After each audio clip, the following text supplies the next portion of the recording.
ప్రేక్షక దేవుళ్లందరికీ నమస్కారం. ఓం నమః శివాయ. ఈ సృష్టిలో అత్యంత శాంతమూర్తి ఎవరంటే అందరూ చెప్పేది ఆ పరమేశ్వరుడి పేరే. ఆయన భోళా శంకరుడు. భక్తులు కొద్దిపాటి నీళ్లతో అభిషేకం చేసినా, ఒక్క మారేడు దళాన్ని సమర్పించినా పొంగపోయి వరాల జల్లు కురిపిస్తాడు. అంతటి కారుణ్యమూర్తి ఈ లోకంలో మరొకరు లేరు. కాని అదే పరమేశ్వరుడికి కోపం వస్తే, ఆ త్రినేత్రుడి ఆగ్రహానికి గురైతే ఏమవుతుంది? ఆ ప్రళయ భీకర రూపాన్ని తట్టుకునే శక్తి ఈ విశ్వంలో ఎవరికైనా ఉందా? ఖచ్చితంగా లేదు. ఆయన అనుగ్రహం ఎంత గొప్పదో, ఆయన ఆగ్రహం అంత ప్రమాదకరమైనది. మనం నిత్యం చూస్తూనే ఉంటాం. కొందరు ఎంతో కష్టపడతారు, ఎన్నో పూజలు చేస్తారు. అయినా సరే వారి జీవితంలో దారిద్ర్యం వెన్నాంటూనే ఉంటుంది. చేతిలో చిల్లిగవ్వ నిలవదు. అప్పుల ఊబిలో కూరుకుపోతుంటారు. అనారోగ్యాలు చుట్టుముడుతూనే ఉంటాయి. అసలు ఎందుకిలా జరుగుతుంది? కేవలం గ్రహాల ప్రభావమేనా? లేక మనకు తెలియకుండా మనం చేసే తప్పులేమైనా ఉన్నాయా? శివ మహాపురాణం ప్రకారం మనం చేసే కొన్ని పనులు ఆ పరమేశ్వరుడికి పరమ కోపాన్ని తెప్పిస్తాయి. ఆయనకు నచ్చని ఆ 5 పనులు చేయడం వల్లే లక్ష్మీదేవి ఆ ఇంటి వైపు కన్నెత్తి కూడా చూడదు. ఈరోజు మనం ఈ వీడియోలో ఆ 5 భయంకరమైన తప్పుల గురించి, వాటి వెనుక ఉన్న ఆధ్యాత్మిక రహస్యాల గురించి లోతుగా తెలుసుకుందాం. ఈ విషయాలు వింటున్నప్పుడు మీకే ఆశ్చర్యం కలగవచ్చు. అరే, ఇన్నాళ్ళు ఈ చిన్న పొరపాటు వల్లేనా నేను ఇన్ని కష్టాలు పడుతున్నాను అని మీకు అనిపించక మానదు. అందుకే ఈ వీడియోను ఎక్కడా మధ్యలో ఆపకుండా పూర్తిగా వినండి. ఇది కేవలం కథ కాదు, ఇది మీ జీవితాన్ని మార్చే ఒక దివ్య ఔషధం. ముందుగా ఒక్క మాట, మీరు గనక ఆ పరమేశ్వరుడి నిజమైన భక్తులైతే, మన సనాతన ధర్మంలోని ఇలాంటి అద్భుతమైన విషయాలు మరిన్ని తెలుసుకోవాలనుకుంటే వెంటనే మీ అభిమానాన్ని తెలియజేయండి. మా ఆధ్యాత్మిక కుటుంబంలో చేరడానికి మద్దతు ఇవ్వండి. మీ ఒక్క స్పందన ఇలాంటి ఎన్నో ధార్మిక రహస్యాలను మీ ముందుకు తీసుకురావడానికి మాకు కొండంత బలాన్ని ఇస్తుంది. ఇక ఆలస్యం చేయకుండా అసలు విషయంలోకి వెళ్దాం. శివుడు అంటే మంగళకరుడు అని అర్థం. ఆయన ఎక్కడ ఉంటే అక్కడ శుభముంటుంది. కైలాసంలో సకల సంపదలకు అధిపతి అయిన కుబేరుడు శివుడికి ప్రాణమిత్రుడు. మరి ఆ శివుడిని నమ్ముకున్న వారి ఇంట్లో పేదరికం ఎందుకు ఉంటుంది? అన్నపూర్ణాదేవి స్వయంగా ఎవరి అర్ధభాగమో ఆ శివుడి భక్తులకు తిండికి లోటు ఎందుకు వస్తుంది? దీనికి సమాధానం తెలియాలంటే మనం ఒకసారి కైలాసగిరి సానువుల్లోకి వెళ్లాలి. అక్కడ జగన్మాత పార్వతీదేవి లోక కళ్యాణం కోసం పరమేశ్వరుడిని అడిగిన ఒక ప్రశ్నను మనం గుర్తు చేసుకోవాలి. ఒకానొక సమయంలో కైలాస పర్వతంపై పరమేశ్వరుడు ధ్యాన ముద్రలో ఉన్నాడు. ఆ సమయంలో పార్వతీదేవి ఆయన పాదాల చెంత కూర్చుని భూలోకంలో మానవులు పడుతున్న కష్టాలను చూసి చలించిపోయింది. నాథా, మీ బిడ్డలైన మానవులు ఎంతో కష్టపడుతున్నారు, రేయింబవళ్లు శ్రమిస్తున్నారు, మీ దేవాలయాల చుట్టూ ప్రదక్షిణలు చేస్తున్నారు. అయినా సరే వారిలో చాలామంది దారిద్ర్యంతో ఎందుకు అలమటిస్తున్నారు? వారి కష్టాలకు అంతం లేదా అని అడిగింది. అప్పుడు పరమేశ్వరుడు చిరునవ్వు నవ్వి, దేవి, మనిషి తన రాతను తానే రాసుకుంటాడు. కర్మ అనే విత్తనం నాటకుండా ఫలితం అనే చెట్టు మొలకెత్తదు. నేను అందరికీ సంపదను ఇవ్వాలనే కోరుకుంటాను. కాని వారి ప్రవర్తన, వారి అలవాట్లు, వారి ఇంటి వాతావరణం ఆ సంపదను నిలవనివ్వడం లేదు. ఎక్కడైతే అపవిత్రత, అహంకారం, ధర్మం తప్పిన ప్రవర్తన ఉంటాయో అక్కడ నేను ఉండలేను. నేను లేని చోట లక్ష్మి ఉండదు. లక్ష్మి లేని చోట దారిద్ర్యం తాండవిస్తుంది అని బదులిచ్చాడు. ఇక్కడ మనం ఒక ముఖ్యమైన విషయం అర్థం చేసుకోవాలి. పేదరికం అంటే కేవలం డబ్బు లేకపోవడం మాత్రమే కాదు. పేదరికం అంటే మనశ్శాంతి లేకపోవడం, ఇంట్లో ఎప్పుడూ గొడవలు జరగడం, పిల్లలు చెప్పిన మాట వినకపోవడం, చేసిన పనిలో విజయం దక్కకపోవడం, ఇవన్నీ దారిద్ర్యానికి సంకేతాలే. శివపురాణంలో స్పష్టంగా చెప్పబడింది, ఎవరైతే కొన్ని నియమాలను ఉల్లంఘిస్తారో వారిని చూసి పరమేశ్వరుడు ముఖం తిప్పుకుంటాడని. ఎప్పుడైతే ఈశ్వరుడు తన అనుగ్రహపు చూపును మనమీద నుంచి పక్కకు తిప్పుకుంటాడో అప్పుడే మన జీవితంలో చీకటి మొదలవుతుంది. మరి ఆ నియమాలు ఏంటి? శివుడికి ఆగ్రహం తెప్పించే 5 విషయాలు ఏంటి? అందులో మొదటిది చాలా సూక్ష్మమైనది, కాని అత్యంత ప్రమాదకరమైనది. మనం ప్రతిరోజూ ఉదయం లేచిన దగ్గర నుంచి రాత్రి పడుకునే వరకు మనకు తెలియకుండానే ఈ తప్పును పదే పదే చేస్తుంటాం. అదేమిటంటే శుచి మరియు సమయం పట్ల అశ్రద్ధ. మీకు అనిపించవచ్చు ఇందులో ఏముంది అని, కాని దీని వెనుక ఉన్న గంభీరమైన అర్థాన్ని వింటే మీరు ఆశ్చర్యపోతారు. సూర్యోదయానికి ముందే నిద్రలేవడం అనేది బ్రాహ్మీ ముహూర్తంలో జరిగే ఒక అద్భుత ప్రక్రియ. కాని ఈ రోజుల్లో చాలామంది సూర్యుడు నడినెత్తికి వచ్చే వరకు నిద్రపోతూనే ఉంటారు. శివపురాణం ప్రకారం సూర్యోదయ సమయంలో ఎవరైతే గాఢ్య నిద్రలో ఉంటారో వారి ఇంటి మీద నుంచి వెళ్లే దేవతలు, పితృదేవతలు ఆ ఇంటిని శపించి వెళ్తారట.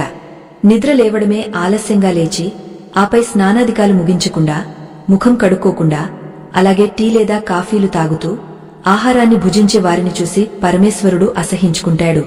ఇది కేవలం శరీరానికి సంబంధించిన శుభ్రత మాత్రమే కాదు, ఇంటి శుభ్రత కూడా ఇందులోకే వస్తుంది. ఈశ్వరుడు శ్మశానంలో ఉంటాడు కదా, ఆయనకు బూడిద అంటే ఇష్టం కదా, మరి ఆయనకు శుభ్రతతో పనేంటి అని కొంతమంది మూర్ఖంగా ప్రశ్నిస్తుంటారు.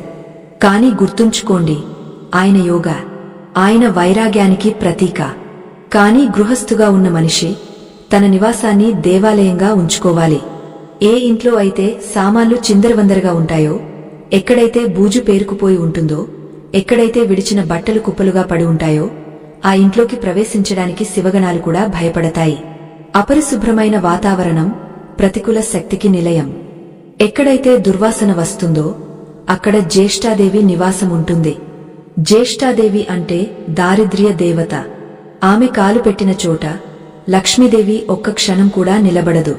అంటే మన ఇంటిని అపరిశుభ్రంగా ఉంచుకోవడం ద్వారా మనమే స్వయంగా దారిద్ర్యాన్ని సాదరంగా ఆహ్వానిస్తున్నామన్నమాట. ఇది పరమేశ్వరుడికి ఏమాత్రం నచ్చని మొదటి విషయం. ఆయన స్వచ్ఛతను కోరుకుంటాడు. మనసులో స్వచ్ఛత, చేసే పనిలో స్వచ్ఛత, ఉండే చోట స్వచ్ఛత. ఇక రెండవ విషయం గురించి మాట్లాడుకుందాం. ఇది మన నాలుకకు, మన వాక్కుకు సంబంధించినది. శివుడికి ఎంతో ప్రియమైన వాటిలో ఓంకారనాదం ఒకటి. వేదమంత్రాల ఘోష అంటే ఆయనకు పరమానందం. కాని అదే నోటితో మనం పరుష పదజాలాన్ని వాడితే, ఇతరులను కించపరుస్తూ మాట్లాడితే, ముఖ్యంగా ఆడవారిని, పెద్దలను, గురువులను నిందిస్తే అది శివుడి త్రినేత్రం తెరుచుకునేలా చేస్తుంది. వాక్కు అనేది సరస్వతీ దేవి స్వరూపం. ఆ వాక్కును అపవిత్రం చేయడమంటే సాక్షాత్తు ఆ జగన్మాతను అవమానించడమే. పురాణాల్లో దక్ష ప్రజాపతి కథ మనందరికీ తెలిసిందే. దక్షుడు గొప్ప తపస్శాలి, ఎన్నో యజ్ఞాలు చేసినవాడు. కాని అతనికి ఉన్న అహంకారం, అతని నోటి దురుసుతనం అతన్ని పతనం చేశాయి. సాక్షాత్తు పరమేశ్వరుడినే నిందించిన పాపానికి అతడు మేక తలకాయతో బతకాల్సి వచ్చింది. ఈ కథ ద్వారా మనం నేర్చుకోవాల్సిన పాఠమేంటంటే, మనం ఎంత గొప్పవారమైనా, ఎంత సంపద ఉన్నా, నోటిమాట సరిగా లేకపోతే అదంతా బూడిదలో పోసిన పన్నీరే అవుతుంది.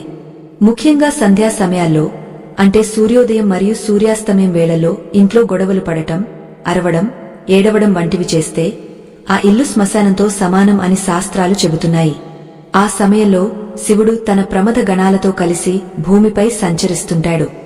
ఏ ఇంట్లో అయితే ఆనందం, ప్రశాంతత వెల్లివిరుస్తుందో ఆ ఇంటిని ఆశీర్వదిస్తాడు.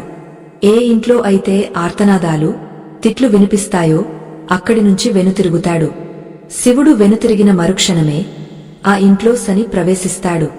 కాబట్టి కోపం వచ్చినా సరే ఆవేశాన్ని అదుపులో ఉంచుకోవడం చాలా ముఖ్యం. మీ నోటి నుంచి వచ్చే ప్రతి మాట ఒక మంత్రం లాంటిది. అది ఎదుటివారిని ఆశీర్వదించేలా ఉండాలి కాని శపించేలా ఉండకూడదు. కఠినమైన మాటలు మాట్లాడేవారికి, ఇతరుల మనసును నొప్పించేవారికి పరమేశ్వరుడు ఎప్పటికీ తన దర్శనాన్ని ఇవ్వడు సరికదా, వారిని కఠినమైన పరీక్షలకు గురిచేస్తాడు. ఆ పరీక్షలు ఎంత భయంకరంగా ఉంటాయంటే వారు జీవితంలో మళ్లీ కోలుకోలేరు. ఇప్పుడు మనం మూడవ మరియు అత్యంత ముఖ్యమైన విషయానికి దగ్గరవుతున్నాం. ఇది నేటి సమాజంలో చాలా ఎక్కువగా కనిపిస్తున్న ఒక దురలవాటు. ఇది ఆహారానికి సంబంధించినది. అన్నం పరబ్రహ్మ స్వరూపం అని మన పెద్దలు చెబుతారు. కాని ఈ రోజుల్లో మనం అన్నాన్ని ఎలా చూస్తున్నాం? ప్లేటులో వదిలేయడం, అన్నం బాగోలేదని విసిరికొట్టడం, తినేటప్పుడు ఫోన్లు చూస్తూ లేదా టీవీలు చూస్తూ అన్యమనస్కంగా తినడం, ఇవన్నీ అన్నపూర్ణాదేవిని అవమానించడమే. అన్నపూర్ణ ఎవరో కాదు, ఆ పరమేశ్వరుడి అర్ధాంగ. భోజనం చేసేటప్పుడు మనం పాటించాల్సిన నియమాలు చాలా ఉన్నాయి. కాని వాటిని పట్టించుకోకపోవడం వల్లే ఈనాడు ఎంతోమంది ఉదర సంబంధిత వ్యాధులతో బాధపడుతున్నారు.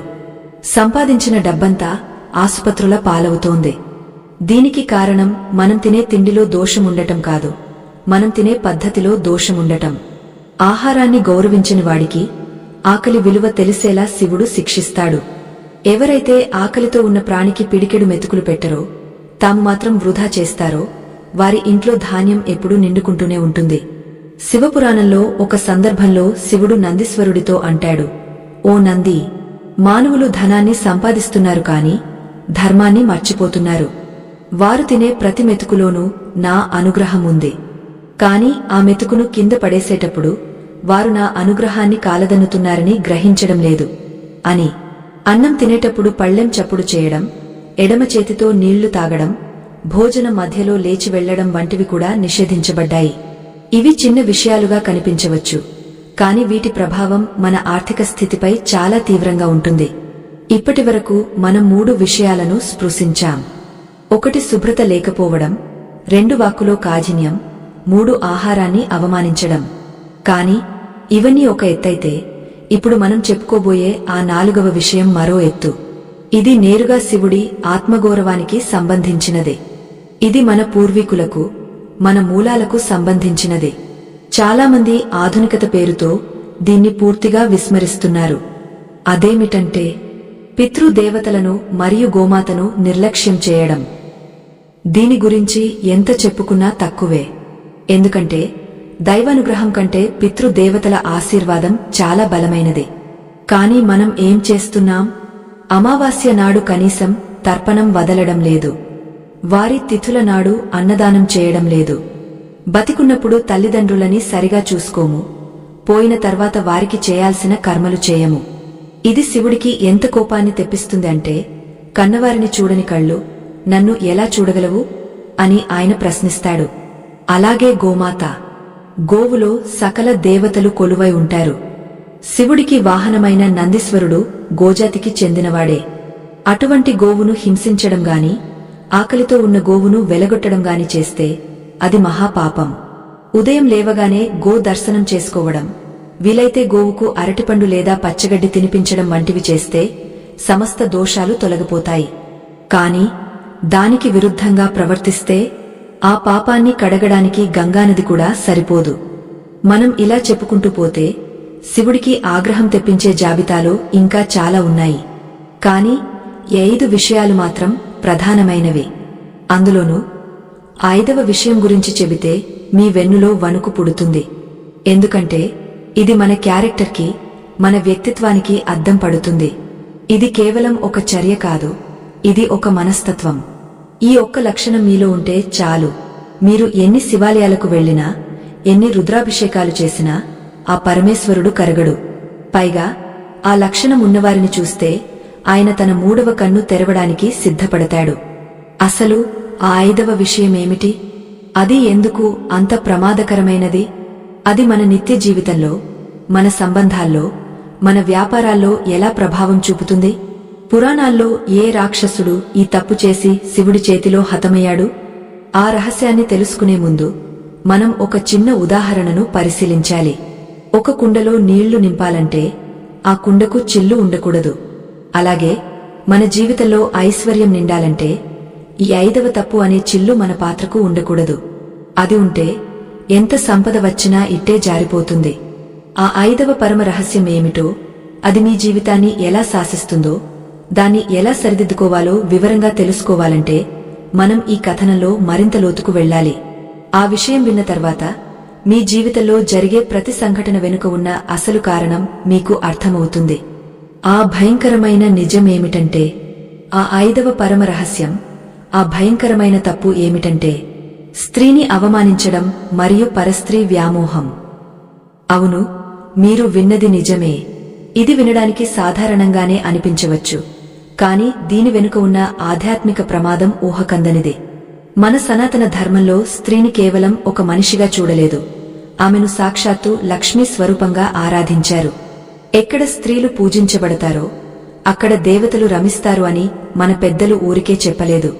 కాని ఈనాడు ఏం జరుగుతోంది?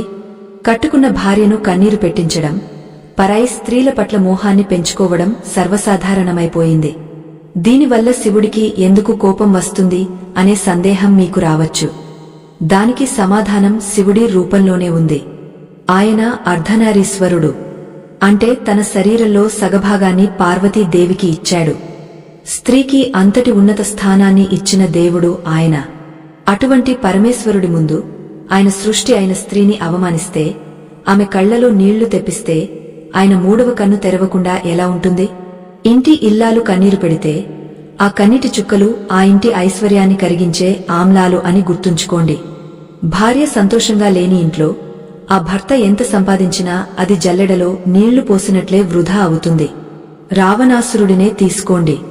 అతడు సామాన్యుడు కాదు, శివుడికి పరమ భక్తుడు. శివ తాండవ స్తోత్రాన్ని రచించిన గొప్ప పండితుడు. నవగ్రహాలను సైతం శాసించగల శక్తిమంతుడు. అంతటి అపారమైన ఐశ్వర్యం, శక్తి, భక్తి ఉన్నా కూడా అతడు ఎందుకు నాశనమయ్యాడు? కేవలం పరస్త్రీ వ్యామోహం అనే ఒక్క కారణంతోనే కదా. సీతమ్మను చెరపట్టాలనే ఆ ఒక్క దుర్బుద్ధి అతని 10 తలలను నేలరాలింది. లంకలోని బంగారాన్నంతా బూడిద చేసింది. సాక్షాత్తు ఆ పరమశివుడు కూడా తన భక్తుడైన రావణుడిని కాపాడలేకపోయాడు. ఎందుకంటే స్త్రీని అవమానించిన వాడిని కాపాడటం ఆ దైవానికి కూడా సాధ్యం కాదు. కాబట్టి మిత్రులారా, ఈ 5 విషయాలను ఒక్కసారి మననం చేసుకోండి. అశుభ్రత, కఠినమైన మాటలు, ఆహారాన్ని వృధా చేయడం, పితృదేవతలను మరియు గోవును నిర్లక్ష్యం చేయడం, చివరగా స్త్రీని అవమానించడం. ఈ 5 పనులు ఎవరైతే చేస్తారో వారిని పంచమహాపాపులు అని పిలవవచ్చు. వీరు తమ చేతులారా తమ అదృష్టాన్ని తగులబెట్టుకుంటారు. మీరు గమనించారో లేదో, ఈ 5 లక్షణాలు ఉన్నవారి ఇళ్లల్లో ఒక విచిత్రమైన వాతావరణం ఉంటుంది. ఇంట్లోకి అడుగుపెట్టగానే ఏదో తెలియని బరువు, అసౌకర్యం అనిపిస్తుంది. దీపాలు వెలుగుతున్నా అక్కడ కాంతి ఉండదు, చీకటిగా అనిపిస్తుంది. శివపురాణంలో ఒక అద్భుతమైన సందర్భముంది. ఒకసారి కుబేరుడు పరమేశ్వరుడిని అడుగుతాడు, స్వామీ, మీరు అనుగ్రహిస్తే పేదవాడు కూడా మహారాజు అవుతాడు కదా, మరి మీ భక్తులు కొందరు ఎందుకు జీవితాంతం కష్టాల్లోనే ఉంటున్నారు అని. అప్పుడు శివుడు ఒక రహస్యాన్ని బయటపెడతాడు. కుబేరా, నేను వరాలను ఇస్తాను, కాని ఆ వరాలను నిలబెట్టుకునే పాత్రత ఆ భక్తుడికి ఉండాలి కదా. చిల్లులున్న కుండలో నేను అమృతాన్ని పోసినా అది నేలపాలే అవుతుంది. ఈ 5 దురలవాట్లు అనే చిల్లులు ఎవరికైతే ఉంటాయో వారి దగ్గర నా అనుగ్రహం నిలబడదు. లక్ష్మి చంచలమైనది. ఆమెను కట్టిపడేయాలంటే ధర్మం అనే తాడు ఉండాలి. అధర్మం ఉన్నచోట ఆమె ఉండదు అని సెలవిచ్చాడు. ఇక్కడ మనం ఒక భయంకరమైన సత్యాన్ని తెలుసుకోవాలి. ఎప్పుడైతే ఒక మనిషి ఈ 5 తప్పుల్లో ఏ ఒక్కటి చేసినా అతడికి తెలియకుండానే అతడి ఇంట్లోకి అలక్ష్మి ప్రవేశిస్తుంది. అలక్ష్మి అంటే లక్ష్మీదేవికి అక్క. ఆమెనే జ్యేష్ఠాదేవి అని కూడా అంటారు. ఆమె ఎక్కడ కాలు పెడితే అక్కడ కలహాలు, అనారోగ్యాలు, దారిద్ర్యం వెంట వెంటనే వచ్చేస్తాయి. ఆమె రాక చాలా నిశ్శబ్దంగా ఉంటుంది. ఆమె ఇంట్లోకి రాగానే ముందుగా చేసే పని ఏంటో తెలుసా? ఆ ఇంటి యజమాని బుద్ధిని మార్చేస్తుంది. వినాశకాలే విపరీత బుద్ధి అంటారు కదా, అలా మంచి చెప్పేవారు శత్రువులుగాను, చెడు చెప్పేవారు మిత్రులుగాను కనిపించేలా చేస్తుంది. ఉదాహరణకు, ఒక వ్యక్తికి బాగా డబ్బు వస్తుంది అనుకుందాం. అతడికి అహంకారం పెరుగుతుంది. పనివాళ్లను తిట్టడం మొదలు పెడతాడు, భార్యను చులకన చేస్తాడు, పూజలకు సమయం లేదంటాడు. ఇవన్నీ అలక్ష్మీదేవి ప్రభావం వల్లే జరుగుతాయి. ఆమె ఆ వ్యక్తిని పూర్తిగా నాశనం చేసేదాకా వదలదు. చివరకు చేతిలో చిల్లిగవ్వ లేని పరిస్థితికి, సమాజంలో పరువు పోయే స్థితికి తీసుకువస్తుంది. అప్పుడుగాని ఆ వ్యక్తికి తను చేసిన తప్పులు గుర్తుకురావు. కాని అప్పటికే జరగాల్సిన నష్టం జరిగిపోతుంది. కాలం మించిపోతుంది. అయితే ఈ దారిద్ర్యం అనేది ఒక రాత్రిలో వచ్చేది కాదు. అది రావడానికి ముందు ప్రకృతి మనకు కొన్ని సంకేతాలను ఇస్తుంది. పరమేశ్వరుడు ఎంత కోపగించుకున్నా తన బిడ్డలు నాశనం కాకూడదని కొన్ని హెచ్చరికలను పంపిస్తాడు. మన ఇంట్లో జరిగే కొన్ని చిన్న చిన్న సంఘటనలు రాబోయే పెద్ద ముప్పును సూచిస్తాయి. వాటిని శకునాలు అంటారు. మన ఇంటి గోడల మీద, మనం పెంచే మొక్కల్లో, మన పెంపుడు జంతువుల ప్రవర్తనలో ఈ మార్పులు కనిపిస్తాయి.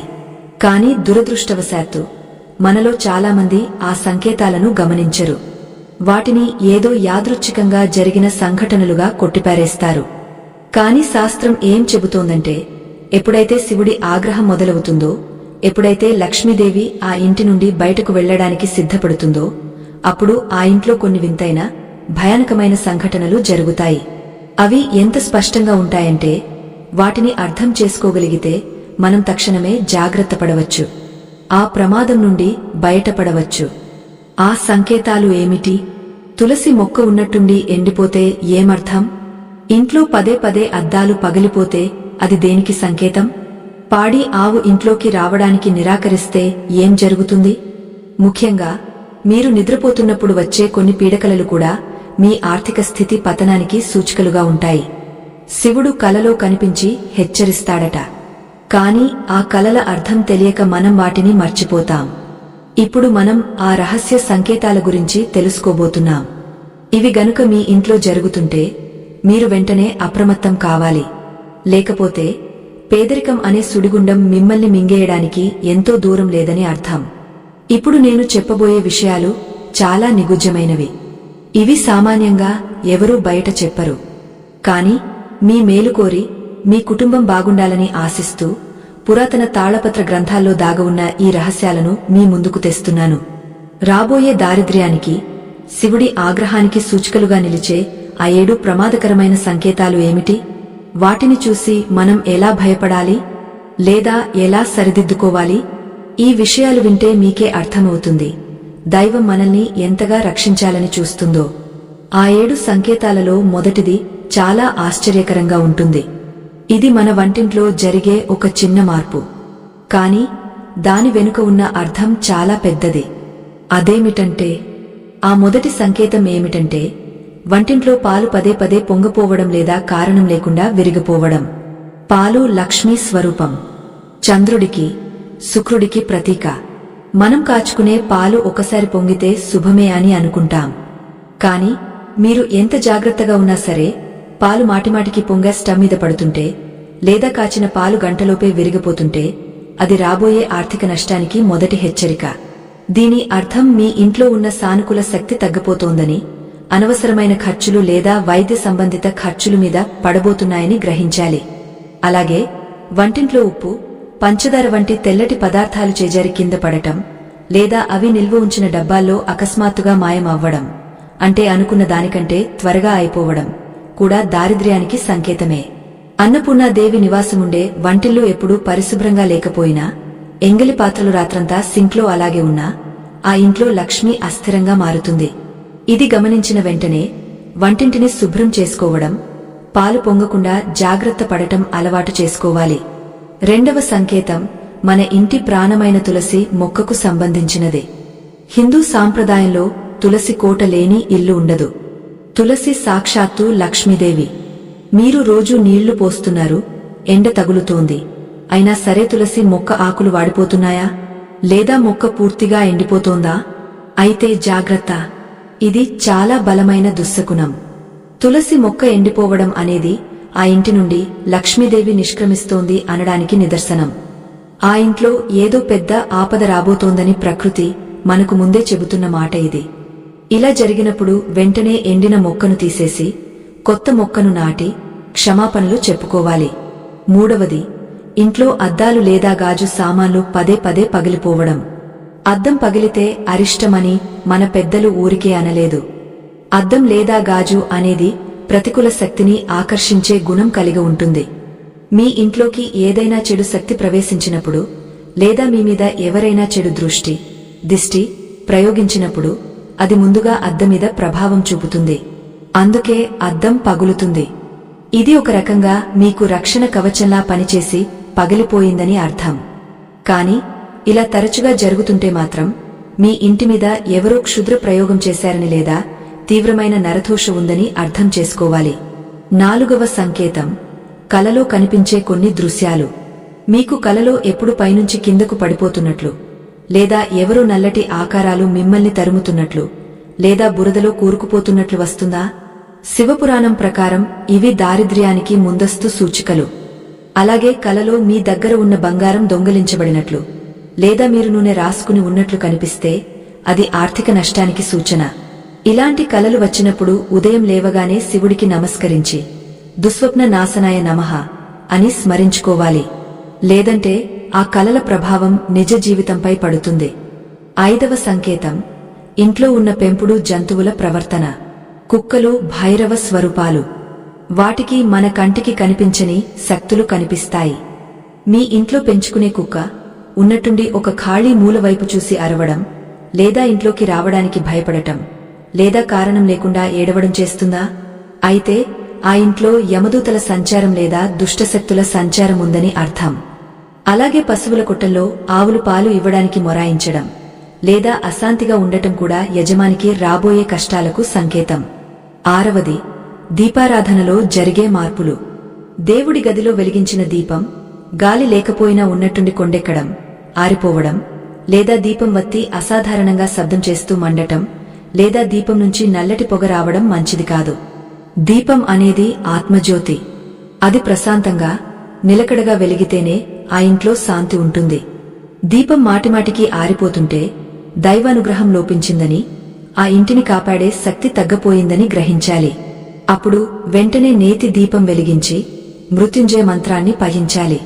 చివరిగా 7వ సంకేతం కుటుంబ సభ్యుల మధ్య అకస్మాత్తుగా వచ్చే విద్వేషాలు.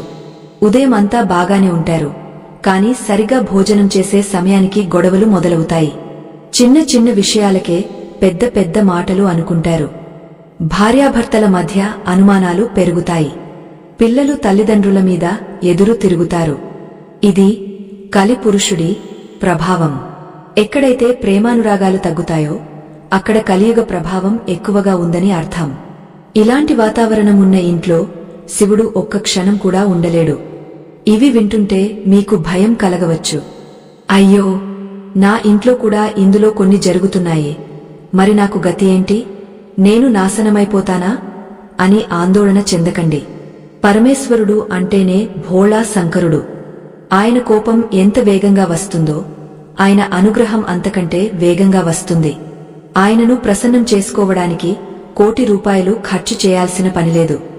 బంగారం, వెండి ఆభరణాలు సమర్పించాల్సిన అవసరం లేదు. కేవలం భక్తితో, శ్రద్ధతో చేసే చిన్న చిన్న పనులు చాలు ఆయన మన ఇంటిని కైలాసంగా మారుస్తాడు. శివ మహాపురాణంలో దారిద్ర్యాన్ని పారద్రోలి అష్టైశ్వర్యాలను ప్రసాదించే అద్భుతమైన మార్గాలను పరమేశ్వరుడే స్వయంగా పార్వతీదేవికి వివరించాడు. ఆ మార్గాలు ఎంత సులభమైనవంటే ఒక చిన్న పిల్లవాడు కూడా వాటిని పాటించవచ్చు. మనం చేసిన పాపాలు పర్వతమంత ఎత్తు ఉన్నా సరే ఒక్క మారేడు దళం ఆ పాపాలను భస్మం చేయగలదు. ఒక్క రుద్రాక్ష ధారణ మన తలరాతను మార్చగలదు. ఇప్పుడు మనం ఆ పరిహారాల గురించి, ఆ అద్భుతమైన శివ రహస్యాల గురించి తెలుసుకోబోతున్నాం. అందులో మొట్టమొదటిది మరియు అత్యంత శక్తివంతమైనది భస్మధారణ. చాలామంది నుదుట విభూతి పెట్టుకోవడానికి సిగ్గుపడుతుంటారు. ఫ్యాషన్ కాదని వదిలేస్తుంటారు. కాని విభూతి అంటే కేవలం బూడిద కాదు, అది ఐశ్వర్యానికి ప్రతీక. శివుడు తన శరీరం నిండా భస్మాన్ని ధరిస్తాడు. ఎవరైతే స్నానం చేసిన తర్వాత తడి నుదుటితో ఓం నమః శివాయ అని స్మరిస్తూ 3 విభూతి రేఖలను ధరిస్తారో వారిని అకాల మృత్యువు తాకదు. వారి వైపు చూడటానికి గ్రహదోషాలు కూడా భయపడతాయి. విభూతి ధరించిన వారిని శివుడు తన స్వంత మనుషులుగా భావిస్తాడు.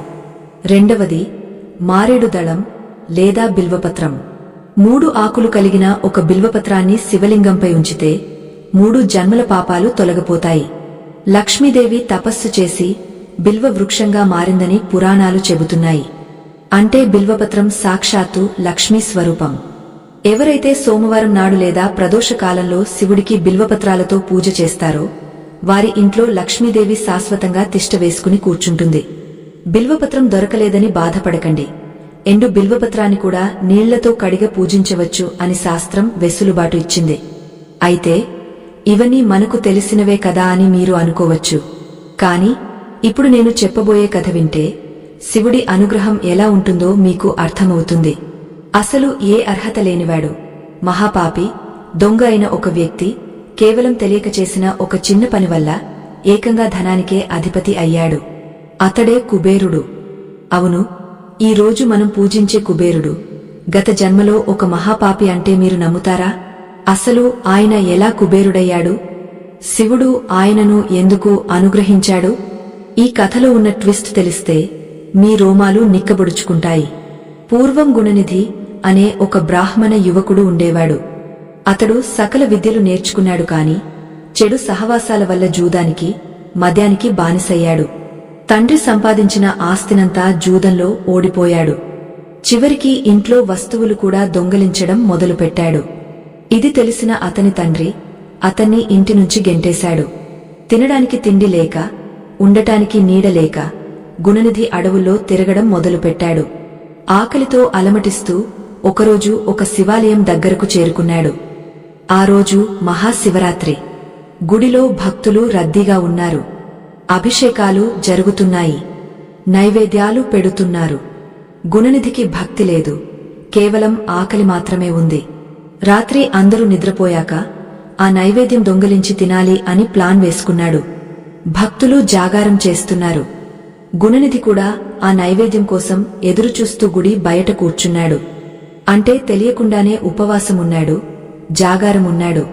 అర్ధరాత్రి దాటింది. భక్తులందరూ నిద్రలోకి జారుకున్నారు. గుణనిధి మెల్లగా గర్భగుడిలోకి ప్రవేశించాడు. అక్కడ చీకటిగా ఉంది. శివలింగం దగ్గర ఉన్న దీపం కొండెక్కడానికి సిద్ధంగా ఉంది, ఆరిపోవడానికి సిద్ధంగా ఉంది. అప్పుడు అతడు ఏం చేశాడో తెలుసా?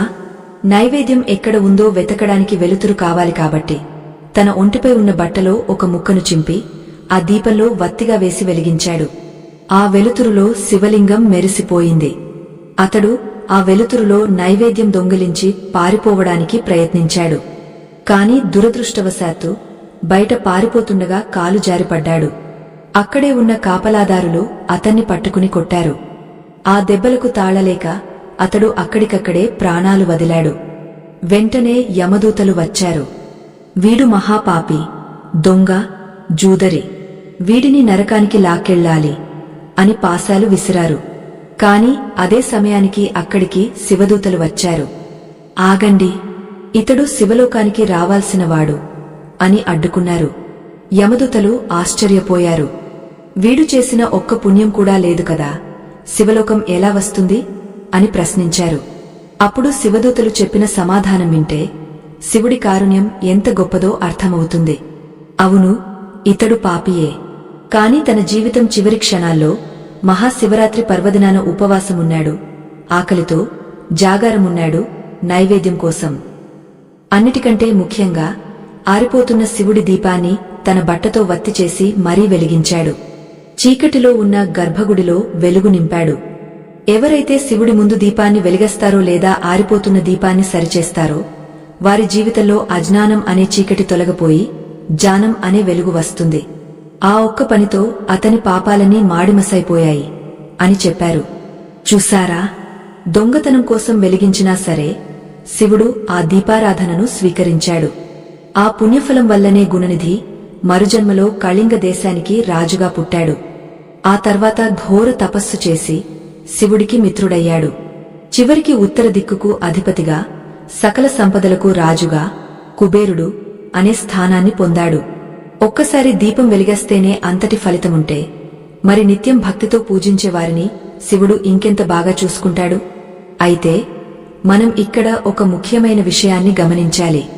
గుణనిధికి తెలియకుండా చేసిన పనికే అంత ఫలితం వచ్చింది. మరి తెలిసి మనస్ఫూర్తిగా కొన్ని ప్రత్యేకమైన పదార్థాలతో శివుడిని అభిషేకిస్తే మన దరిద్రం పోవడమే కాదు, తరతరాలకు సరిపడా సంపద వచ్చి పడుతుంది. శివపురాణంలో చెప్పబడిన ఆ రహస్య అభిషేక వస్తువులు ఏమిటి? ఏ వస్తువుతో అభిషేకం చేస్తే ఏ కోరిక తీరుతుంది? ఉదాహరణకు, మీకు అప్పుల బాధలు ఎక్కువగా ఉన్నాయా? అయితే ఒక ప్రత్యేకమైన రసంతో శివుడికి అభిషేకం చేయాలి. మీకు పిల్లలు కలగడం లేదా? అయితే మరో పదార్థంతో పూజించాలి. శత్రువుల బాధ పోవాలంటే ఏం చేయాలి? అనారోగ్యం తగ్గాలంటే ఏం చేయాలి? ఆ ప్రత్యేకమైన ద్రవ్యాలు, వాటిని వాడాల్సిన పద్ధతులు చాలా గోప్యంగా ఉంచబడ్డాయి. ఇప్పుడు మనం ఆ రహస్యాలను బద్దలు కొట్టబోతున్నాం. ఈ విషయాలు తెలుసుకుంటే మీ ఇంట్లో మీరు సొంతంగానే చిన్న చిన్న పరిహారాలు చేసుకుని పెద్ద ఫలితాలను పొందవచ్చు. ముఖ్యంగా మీ ఇంట్లో లక్ష్మీదేవి కాలు నిలపట్లేదా? ఎంత సంపాదించినా ఖర్చయిపోతోందా? అయితే ప్రతి నెల వచ్చే ఒక ప్రత్యేకమైన రోజున శివుడికి ఈ ఒక్కటి సమర్పిస్తే చాలు. ఆ ఒక్కటి ఏమిటంటే ఆ అద్భుతమైన ద్రవ్యం మరేదో కాదు, చెరుకు రసం. అవును, మీరు విన్నది నిజమే. లక్ష్మీదేవికి అత్యంత ప్రీతిపాతమైనది చెరుకు రసం. ఎవరైతే తీవ్రమైన ఆర్థిక ఇబ్బందుల్లో ఉన్నారో, అప్పుల బాధలతో సతమతమవుతున్నారో వారు పండగ రోజుల్లోగాని, మాస శివరాత్రి రోజుగాని లేదా శుక్రవారం నాడుగాని శివలింగానికి చెరుకు రసంతో అభిషేకం చేయాలి. చెరుకు రసధార శివలింగంపై పడుతున్నప్పుడు మీ దారిద్ర్యం కరిగిపోతున్నట్లు భావించాలి. ఇలా ఎవరైతే క్రమం తప్పకుండా చేస్తారో వారి ఇంట్లో డబ్బుకు ఎప్పుడూ లోటు ఉండదు. ఇది శాస్త్రం చెప్పిన పరమ సత్యం. అలాగే చాలామందికి కుటుంబంలో గొడవలు, అనారోగ్యాలు ఎక్కువగా ఉంటాయి. అటువంటి వారు దేనితో అభిషేకం చేయాలో తెలుసా? ఆవు నెయ్యి. ఆవు నెయ్యి అనేది ఆయుర్దాయాన్ని పెంచుతుంది. ఎవరైతే శివుడికి ఆవు నెయ్యితో అభిషేకం చేస్తారో వారి వంశం అభివృద్ధి చెందుతుంది. పిల్లలు లేని వారికి సంతాన ప్రాప్తి కలుగుతుంది. దీర్ఘకాలిక రోగాలతో బాధపడేవారు, మృత్యు భయమున్నవారు ఆవు నెయ్యితో శివుడిని అర్చించడం వల్ల అద్భుతమైన ఆరోగ్యాన్ని పొందుతారు. ధన్వంతరి దేవుడు కూడా శివుడి ఆజ్ఞతోనే ఔషధాలను సృష్టించాడు కదా. ఇక మూడవది తేనె. మీ కంతం బాగుండాలన్నా, మీ మాట నలుగురికి నచ్చాలన్నా, సమాజంలో మీకు మంచి పేరు ప్రఖ్యాతులు రావాలన్నా తేనెతో అభిషేకం చేయాలి. తేనె ఎంత మధురంగా ఉంటుందో తేనెతో అభిషేకం చేసేవారి జీవితం కూడా అంతే మధురంగా మారుతుంది. పగలు ప్రతీకారాలతో రగిలిపోకుండా మనసు ప్రశాంతంగా ఉండటానికి ఇది ఒక చక్కటి మార్గం. అలాగే విద్యార్థులు, చదువులో వెనుకబడిన పిల్లలు ఆవు పాలతో అభిషేకం చేయడం వల్ల బుద్ధి కుశలత పెరుగుతుంది. సరస్వతీ దేవి కటాక్షం లభిస్తుంది. ఇక్కడ మీరు ఒక విషయం గుర్తుంచుకోవాలి. అభిషేకం అంటే బిందెల కొద్ది పాలు, డబ్బాల కొద్ది నెయ్యి పోయాల్సిన అవసరం లేదు. భక్తితో సమర్పించే ఒక చిన్న చెంచాడు నెయ్యి చాలు ఆ పరమేశ్వరుడి హృదయాన్ని గెలుచుకోవడానికి. పత్రం పుష్పం ఫలం తోయం అని గీతలో చెప్పినట్లు మన దగ్గర ఏది ఉంటే అది స్వచ్ఛమైన మనసుతో సమర్పిస్తే చాలు. ఆడంబరాల కంటే అంతరంగ శుద్ధి ముఖ్యం. దేవుడు భావగ్రాహి, బాహ్య వస్తువులను చూసేవాడు కాదు. అయితే కేవలం అభిషేకాలు చేస్తే సరిపోతుందా? మన ఇంటి వాతావరణం కూడా మారాలి కదా. దారిద్ర్యాన్ని పారద్రోలడానికి మన పూర్వీకులు ఒక చిన్న చిట్కాను పాటించేవారు. అదే కల్లుప్పు. సముద్రపు ఉప్పులో లక్ష్మీదేవి నివాసం ఉంటుంది. వారానికి ఒకసారైనా, ముఖ్యంగా మంగళవారం లేదా శుక్రవారం, ఇంటిని తుడిచే నీటిలో కొద్దిగా కల్లుప్పు, చిటికెడు పసుపు వేసి ఇల్లు మొత్తం తుడవాలి. దీనివల్ల ఇంట్లో ఉన్న ప్రతికూల శక్తి, నరదిష్టి, ఈర్ష్య వంటివి తొలగిపోతాయి. ఇల్లు ఒక దేవాలయంలా మారుతుంది. దీనితో పాటు సాయంకాలం పూట దీపారాధన చేయడం చాలా ముఖ్యం. సూర్యుడు అస్తమించిన తర్వాత ఇంట్లో దీపం వెలిగించకపోతే అది శ్మశానంతో సమానం.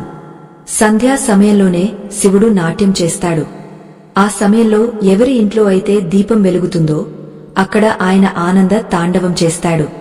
వీలైతే మట్టి ప్రమిదలో నువ్వుల నూనె పోసి దీపం వెలిగించండి. నువ్వుల నూనె శని దోషాలను పోగొడుతుంది. శివుడికి అత్యంత ప్రీతికరమైన నూనె అది. దీపం వెలిగించి కుటుంబ సభ్యులందరూ కలిసి కాసేపు మౌనంగా కూర్చుని ఆ దైవాన్ని స్మరించుకుంటే చాలు, మానసిక ప్రశాంతత లభిస్తుంది. ఇంకొక అద్భుతమైన పరిహారం గురించి చెప్పుకుందాం. ఇది చాలా సులభం, కానీ చాలా శక్తివంతమైనది. అదే పక్షులకు, జంతువులకు ఆహారం పెట్టడం. మనం తినే ఆహారంలో కొంత భాగం ఇతర జీవరాశులకు చెందాలి. రోజూ ఒక పిడికెడు బియ్యం లేదా నూకలు పక్షులకు వేయడం, మిగిలిన అన్నం కుక్కలకు పెట్టడం, ఆవుకు అరటిపండు తినిపించడం వల్ల మన గ్రహ దోషాలు తొలగిపోతాయి. రాహువు, కేతువు, శని వంటి పాప గ్రహాలు కూడా జంతు సేవ చేసేవారిని ఇబ్బంది పెట్టవు. ఎందుకంటే ఆ జీవరాశులన్నీ శివుడి పశుపతి తత్వానికి చెందినవే. శివపురాణంలో ప్రదోషకాలం గురించి ప్రత్యేకంగా చెప్పబడింది. ప్రతి పక్షంలోనూ, అంటే 15 రోజులకు ఒకసారి త్రయోదశి తిథి వస్తుంది. ఆ రోజు సాయంత్రం 4:30 నుండి 6 గంటల మధ్య సమయాన్ని ప్రదోషకాలం అంటారు. ఈ సమయంలో కైలాసంలో శివుడు డమరుకాన్ని మోగిస్తూ బ్రహ్మాండమైన నాట్యం చేస్తాడట. సకల దేవతలు, మునులు ఆ నాట్యాన్ని చూడటానికి వస్తారు. ఆ ఒక్క సమయంలో శివాలయంలో దర్శనం చేసుకుంటే ముక్కోటి దేవతలను దర్శించుకున్న ఫలితం దక్కుతుంది. ఆ సమయంలో చేసే చిన్న ప్రార్థన కూడా నేరుగా శివుడి చెవిన పడుతుంది. చాలామంది నాకు గుడికి వెళ్లే ఓపిక లేదు, పూజలు చేసే తీరిక లేదు, మరి నా గతి ఏంటి అని అడుగుతుంటారు. అటువంటి వారి కోసమే శివుడు నామస్మరణ అనే మార్గాన్ని ఇచ్చాడు. ఓం నమః శివాయ అనే పంచాక్షరి మంత్రం కేవలం 5 అక్షరాల సముదాయం కాదు. అది పంచభూతాలను, భూమి, నీరు, నిప్పు, గాలి, ఆకాశం శుద్ధి చేసే దివ్య ఔషధం. మీరు వంట చేస్తున్నప్పుడు, ఆఫీసులో పని చేస్తున్నప్పుడు, ప్రయాణంలో ఉన్నప్పుడు, ఎప్పుడైనా సరే మనసులో ఈ మంత్రాన్ని జపిస్తూ ఉండండి. నిరంతర నామస్మరణ వల్ల మీ చుట్టూ ఒక రక్షణ కవచం ఏర్పడుతుంది. ఏ దుష్టశక్తి మీ దరిదాపుల్లోకి రాలేదు. ఇక్కడ మనం ఒక ఆసక్తికరమైన విషయాన్ని గమనించాలి. రావణాసురుడు, బాణాసురుడు వంటి రాక్షసులు కూడా శివుడిని పూజించి అపారమైన శక్తులు పొందారు. వారు కేవలం ఆడంబరంతో, బలంతో పూజించారు. అయినా శివుడు వరాలిచ్చాడు. మరి మనం సాత్వికమైన మనసుతో, ప్రేమతో పిలిస్తే పలకడా? ఖచ్చితంగా పలుకుతాడు. ఆయనకు కావాల్సింది మీ ఆస్తిపాస్తులు కాదు, మీ కన్నీటి చుక్క. పశ్చాత్తాపంతో రాలిన ఒక కన్నీటి చుక్క ₹1,00,00,000 విలువైన వజ్రం కంటే శివుడికి ఎక్కువ విలువైనది. మనం ఇప్పటివరకు శివుడికి కోపం తెప్పించే 5 విషయాలు తెలుసుకున్నాం. పేదరికం రావడానికి గల కారణాలు చూసాం. దాన్ని పోగొట్టుకునే చిన్న చిన్న మార్గాలు కూడా చర్చించాం. అయితే వీటన్నింటికీ మించిన ఒక అంతిమ ఆయుధం ఉంది. ఋషులు మనకు అందించిన ఒక గొప్ప వరం ఉంది. వశిష్ఠ మహర్షి పేదరికంతో బాధపడే వారి కోసం ప్రత్యేకంగా ఒక స్తోత్రాన్ని రచించారు. ఆ స్తోత్రాన్ని పఠిస్తే రాళ్లను కూడా కరిగించే శక్తి దానికి ఉంది. అది సామాన్యమైన పాట కాదు, అది దారిద్ర్యాన్ని దహించివేసే అగ్నిజ్వాల. ఆ స్తోత్రం పేరే దారిద్ర్య దహన శివ స్తోత్రం. పేరులోనే ఉంది కదా, దారిద్ర్యాన్ని దహించేది అని. ఈ స్తోత్రంలోని ప్రతి అక్షరం ఒక బీజాక్షరం. దీన్ని ఎలా చదవాలి, ఎప్పుడు చదవాలి? అసలు ఈ స్తోత్రం చదవడం రానివారు ఏం చేయాలి? సంస్కృతం రాని పామరులు ఆ పరమేశ్వరుడి అనుగ్రహాన్ని ఎలా పొందాలి? దానికి కూడా ఒక సులభమైన మార్గం ఉంది. ఆ మార్గం తెలుసుకుంటే మీ జీవితంలో ఇక భయానికి తావుండదు. అలాగే శివానుగ్రహం పొందడానికి చివరిగా మనం చేయవలసిన అత్యంత ముఖ్యమైన పని శరణాగతి. అంటే పూర్తిగా ఆయనకు లొంగపోవడం. నాథా, నా కష్టసుఖాలు నీకే అంకితం, నన్ను రక్షించే బాధ్యత నీదే అని చేతులెత్తి మొక్కడం. ఈ శరణాగతిని ఎలా చేయాలి? దానికి సంబంధించిన నియమాలు ఏంటి? మనం ఈ కథనాన్ని ముగించే ముందు మీ జీవితాన్ని శాశ్వతంగా మార్చేసే ఆ చివరి ఘట్టాన్ని, అద్భుతమైన ముగింపును ఇప్పుడు తెలుసుకోబోతున్నాం. మీరు సిద్ధంగా ఉన్నారా? ఈ చివరి భాగం మీ గుండెను తాకుతుంది, మీ కళ్లల్లో నీళ్లు తెప్పిస్తుంది. ఆ పరమేశ్వరుడి పాదాల దగ్గరకు మిమ్మల్ని తీసుకెళ్తుంది. ఆ దివ్యమైన అనుభూతిని పొందడానికి ఆ మహారుషి వశిష్ఠుడు లోక కళ్యాణం కోసం, ముఖ్యంగా దారిద్ర్యంతో బాధపడే సామాన్యుల కోసం రచించిన అద్భుతమైన స్తోత్రమే దారిద్ర్య దహన శివ స్తోత్రం. దీని అర్థం చాలా గొప్పది. ఓ విశ్వేశ్వరా, నరకం అనే సముద్రం నుండి దాటించేవాడా, కర్ణ అనే రాక్షసుడిని సంహరించినవాడా, పేదరికం అనే మహాదున్హకాన్ని నాశనం చేసేవాడా, ఓ శంకర, నీకు నమస్కారం అంటూ సాగే ఈ స్తోత్రం కటిక పేదవాడిని కూడా రాజుగా మార్చగలదు. దీనిని ప్రతిరోజు సాయంత్రం వేళ శివలింగం ముందు లేదా శివుడి పటం ముందు కూర్చుని పలిస్తే ఎటువంటి ఆర్థిక సమస్యలైనా పటాపంచలైపోతాయి. ఋషుల వాక్కు ఎప్పుడూ వృధా పోదు.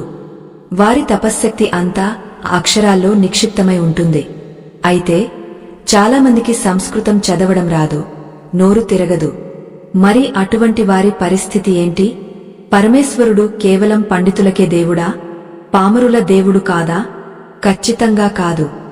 భక్తికి భాషతో పనిలేదు. సంస్కృత శ్లోకాలు రానివారు కేవలం ఓం అనే ప్రణవనాదాన్ని జపించినా చాలు, శివ శివ అని మనస్ఫూర్తిగా పిలిచినా చాలు. కన్నప్ప తిన్నడు అనే భక్తుడు ఏ మంత్రాలు చదివాడు, ఏ వేదాలు వల్లించాడు? కేవలం తన కళ్లను పీకి శివుడికి అర్పించాడు. ఆ అమాయకత్వమే శివుడికి నచ్చింది. కాబట్టి మీకు మంత్రాలు రాకపోయినా పర్వాలేదు, మీ కళ్లలో నీళ్లు, మనసులో ఆర్తి ఉంటే ఆ భాష శివుడికి స్పష్టంగా అర్థమవుతుంది. ఇప్పుడు మనం శరణాగతి అనే అత్యున్నతమైన దశ గురించి మాట్లాడుకుందాం. ఇదే శివానుగ్రహానికి అసలైన రహస్యం. శరణాగతి అంటే ఏమిటి? నా తెలివితేటలు, నా బలము, నా సంపద ఇవేవి నన్ను కాపాడలేవు. కేవలం నీ పాదాలే నాకు దిక్కు అని పూర్తిగా నమ్మడం. ఒక చిన్న పిల్లవాడు తన తల్లిని ఎంతగా నమ్ముతాడో మనం ఆ పరమేశ్వరుడిని అంతగా నమ్మాలి. పిల్లవాడిని గాలిలోకి విసిరేస్తే వాడు పడిపోతానని ఏడవడు, కింద ఉన్న తండ్రి పట్టుకుంటాడనే నమ్మకంతో కేరింతలు కొడతాడు. మనకు కూడా దైవం పట్ల అంతటి అచంచలమైన విశ్వాసముండాలి. దీనికి ఒక గొప్ప ఉదాహరణ మార్కండేయుడి చరిత్ర. అల్పాయుష్యుతో పుట్టిన మార్కండేయుడికి 16 సంవత్సరాలు నిండగానే యమగండం పొంచి ఉంది. యమధర్మరాజు తన పాసంతో ప్రాణాలు తీయడానికి వచ్చాడు. అప్పుడు ఆ బాలుడు ఏం చేశాడు? పారిపోలేదు, తల్లిదండ్రుల వెనుక దాక్కోలేదు. నేరుగా శివలింగం దగ్గరకు వెళ్లి ఆ లింగాన్ని గట్టిగా కౌగిలించుకున్నాడు. నేను నిన్ను వదిలిపెట్టను స్వామీ, నువ్వే నన్ను చూసుకోవాలి అని ఆక్రందించాడు. అది శరణాగతి అంటే. ఎప్పుడైతే భక్తుడు లింగాన్ని కౌగిలించుకున్నాడో యముడు విసిరిన పాసం శివలింగానికి కూడా తగిలింది. అంతే, ప్రళయకాల రుద్రుడు ఉగ్రరూపంతో బయటకు వచ్చాడు. నా భక్తుడిని తాకే సాహసం చేస్తావా అని సాక్షాత్తు మృత్యుదేవత అయిన యముడినే తరిమికొట్టాడు పరమేశ్వరుడు. మృత్యువునే జయించిన ఆ శివుడికి మన దారిద్ర్యాన్ని పోగొట్టడం ఒక లెక్క, మన కష్టాలను తీర్చడం ఒక పనా? కాని ఆ నమ్మకం మనలో ఉండాలి. ఏది జరిగినా నా మంచికే, అంతా ఆ శివుడి లీల అని ఎవరైతే స్థిరంగా ఉంటారో వారిని పరీక్షించడం ఆపి శివుడు అనుగ్రహించడం మొదలు పెడతాడు. మనం కష్టాలు వచ్చినప్పుడు మాత్రమే గుడికి వెళ్తాం, సుఖాలు రాగానే మర్చిపోతాం. అలా కాకుండా సుఖంలోనూ దుఃఖంలోనూ శివుడినే తలచుకునే వారిని చూసి దేవతలు కూడా అసూయపడతారు. కాబట్టి మిత్రులారా, మనం ఈ కథనం ద్వారా తెలుసుకున్న ముఖ్యమైన విషయాలను ఒక్కసారి గుర్తు చేసుకుందాం. ముందుగా, శివుడికి ఆగ్రహం తెప్పించే 5 పనులకు దూరంగా ఉండండి. ఇంటిని, శరీరాన్ని అపరిశుభ్రంగా ఉంచుకోవద్దు. కఠినమైన మాటలతో ఎవరిని నొప్పించవద్దు, ముఖ్యంగా ఆడవారిని, పెద్దవారిని. అన్నాన్ని వృధా చేయవద్దు. ఆకలితో ఉన్నవారికి అన్నం పెట్టండి. పితృదేవతలను, గోమాతను మర్చిపోవద్దు. అన్నిటికంటే ముఖ్యంగా పరస్త్రీల పట్ల మోహం, స్త్రీలను అవమానించడం వంటి మహాపాపాలకు దూరంగా ఉండండి. ఈ 5 తప్పులు సరిదిద్దుకుంటే సగం దారిద్ర్యం తీరినట్లే. అలాగే మనం చర్చించుకున్న చిన్న చిన్న పరిహారాలను పాటించండి. సోమవారం నాడు శివాలయం దర్శనం, బిల్వపత్రార్చన, శక్తి మేరకు అన్నదానం, మూగజీవాలకు ఆహారం వేయడం. ఇవి చాలా చిన్న పనులు, కాని వీటి ఫలితం అనంతం. మీ ఇంట్లో పాలు పొంగపోవడం, తులసి ఎండిపోవడం వంటి అశుభ సంకేతాలు కనిపిస్తే భయపడకండి. వెంటనే అప్రమత్తమై దైవ ప్రార్థన చేయండి. మీ కర్మను మార్చుకునే శక్తి మీ చేతుల్లోనే ఉంది. విధిని కూడా ఎదిరించే శక్తి భక్తికి ఉంది. జీవితం అంటేనే ఒక యుద్ధం. ఇందులో గెలవాలంటే మనకు దైవం అనే ఆయుధం కావాలి. మీరు ఎంత సంపాదించినా చివరకు మిగిలేది మీ పుణ్యం మాత్రమే. బ్యాంకులో ఉన్న కోట్లు మీతో రావు, కాని మీరు చేసిన శివార్చన, మీరు వేసిన పిడికెడు బియ్యం మీ ఆత్మతో పాటు వస్తాయి. రాబోయే జన్మల్లో కూడా మిమ్మల్ని మహారాజులా బతికేలా చేస్తాయి. ఈ సత్యాన్ని గ్రహించండి. ఈ రోజు నుంచే కాదు, ఈ క్షణం నుంచే కొత్త జీవితాన్ని ప్రారంభించండి. జరిగిందేదో జరిగిపోయింది, ఇకపై నేను ధర్మ మార్గంలో నడుస్తాను, శివుడిని నమ్ముకుంటాను అని గట్టిగా సంకల్పం చేసుకోండి. మీ సంకల్పం బలంగా ఉంటే ఆ ప్రకృతి కూడా మీకు సహకరిస్తుంది. మీ ఇంటి ద్వారాలు ఐశ్వర్యానికి తెరుచుకుంటాయి. లక్ష్మీదేవి మీ ఇంట స్థిర నివాసం ఏర్పరచుకుంటుంది. మీ పిల్లలు ప్రయోజకులవుతారు. మీ కుటుంబంలో శాంతి వెల్లివిరుస్తుంది. ఇదంతా కేవలం కథ కాదు, ఇది మన ఋషులు అనుభవించి చెప్పిన సత్యం. ఇది కోట్లాది మంది భక్తుల అనుభవం. ఆ అనుభూతిని మీరు కూడా పొందాలని, మీ జీవితం సుఖ సంతోషాలతో నిండిపోవాలని మనస్ఫూర్తిగా కోరుకుంటున్నాను. ఈ సుదీర్ఘమైన కథనాన్ని, ఈ పరమ రహస్యాలను ఇంత ఓపికగా విన్నారంటేనే అర్థమవుతోంది మీ మీద ఆ పరమేశ్వరుడి అనుగ్రహం మొదలైందని. ఎందుకంటే శివానుగ్రహం లేనిదే శివకథ వినే అర్హత కూడా రాదు అంటారు. మీరు ఎంచుకున్న ఈ మార్గం చాలా గొప్పది. ఇందులో మీకు తోడుగా మేము ఎప్పుడూ ఉంటాం. మా ఈ ప్రయత్నం మీకు నచ్చినట్లయితే ఈ ధార్మిక విషయాలు మీ హృదయాన్ని తాకినట్లయితే దయచేసి మీ అభిమానాన్ని తెలియజేయండి. మీరు చేసే ఒక్క వ్యాఖ్య, కామెంట్, ఇచ్చే ఒక్క లైక్ మాకు ఎంతో ఉత్సాహాన్ని ఇస్తాయి. ఇలాంటి మరెన్నో అద్భుతమైన, ఎవరికీ తెలియని పురాణ రహస్యాలను, వేద విజ్ఞానాన్ని మీ ముందుకు తీసుకురావడానికి మాకు ప్రేరణనిస్తాయి. ఈ వీడియోను మీ బంధువులకు, మిత్రులకు, మీకు తెలిసిన వారందరికీ పంపించండి. ఎందుకంటే జ్ఞానాన్ని పంచడం అంటే దీపాన్ని వెలిగించడం లాంటిది. ఒక దీపంతో ఎన్ని దీపాలైనా వెలిగించవచ్చు. మీరు షేర్ చేయడం వల్ల ఒక్కరు మారా, ఒక్కరి కన్నీళ్లు తుడిచిపెట్టుకుపోయినా ఆ పుణ్యం మీ ఖాతాలోకే వస్తుంది. మీకు ఏవైనా సందేహాలు ఉన్నా లేదా మీ అనుభవాలను పంచుకోవాలనుకున్నా కింద కామెంట్ రూపంలో తప్పకుండా తెలియజేయండి. ముఖ్యంగా ఈ వీడియో పూర్తిగా విన్నవారు ఆ పరమేశ్వరుడి పట్ల మీకున్న భక్తిని చాటుతూ ఓం నమః శివాయ అని కామెంట్ చేయడం మర్చిపోకండి. ఆ పంచాక్షరి మంత్రంతో ఈ కామెంట్ బాక్స్ మొత్తం శివమయం అయిపోవాలి. సర్వేజన సుఖినో భవంతు, లోకా సమస్తా సుఖినో భవంతు. ఆ పరమేశ్వరుడి చల్లని చూపు మీ మీద, మీ కుటుంబం మీద ఎల్లప్పుడూ ఉండాలని ఆశిస్తూ స్వస్తి. ఓం శాంతిః సాం.